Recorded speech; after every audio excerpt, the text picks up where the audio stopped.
როცა დიქტატურა მყარდება, წიგნები მაშინვე არ ქრებიან, ისინი ჯერ დუმდებიან. მათ აღარ კითხულობენ ხმამაღლა, აღარ განიხილავენ, აღარ გადაცემენ ხელიდან ხელში. და წიგნი აზროვნების სივრციდან უბრალოდ დეკორაციად გადაიქცევა, რომელიც თაროზე არის შემოტებული.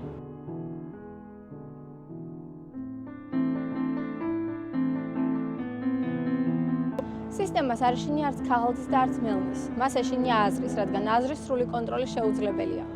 სწორედ ამიტომ წიგნები იქცევიან დიქტატურის პირველ მტრად, რადგან ისინი გვახსენებენ, რომ სამყარო შეიძლება სხვანაირი იყოს და რომ ადამიანს შეუძლია სხვაგვარად იაზროვნოს. თავიდან წიგნებიდან შლიან სიტყვებს, შემდეგ აზრს, ბოლოს კი კითხვებს და ტოვებენ ცარიელ ისტორიებს ტკივილისა და ეჭვების გარეშე. სისტემის ლოგიკა ყოველთვის ერთია. თუ ადამიანი კითხულობს, ის ადარებს. შედარება ბადებს ეჭვს, ეჭვი კი ანგრევს შიშს.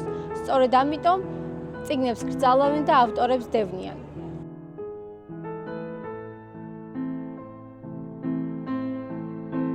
სისტემის მთავარი მიზანია წიგნი აღარ იყოს სარკე, რომლის მეშვეობითაც ადამიანი საკუთარი თავის და სამყაროს შეცნობას შეძლებს.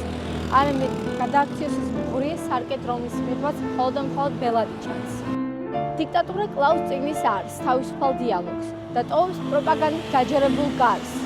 მას ჯერა, რომ სიტყვების და ასოების წაშლით ის წაშლის ისტორიას და წაშლის ადამიანების ჭეშმარიტებისკენ სწრაფვას.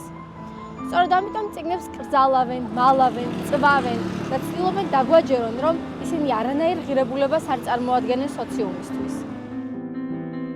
ამ მომენტიდან წიგნი კვლავ იქცევა სისტემისთვის საფრთხედ, რადგან ის ვინც კითხულობს არასდროს არ არის მარტო.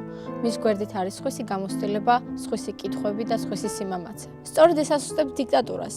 სანამ არსებობენ ადამიანები, რომლებიც მზად არიან წაიკითხონ, გაანალიზონ და იფიქრონ, ის სიჩუმე, რომლისკენაც დიქტატურა მიისწრაფის, არასდროს არ იქნება სრული.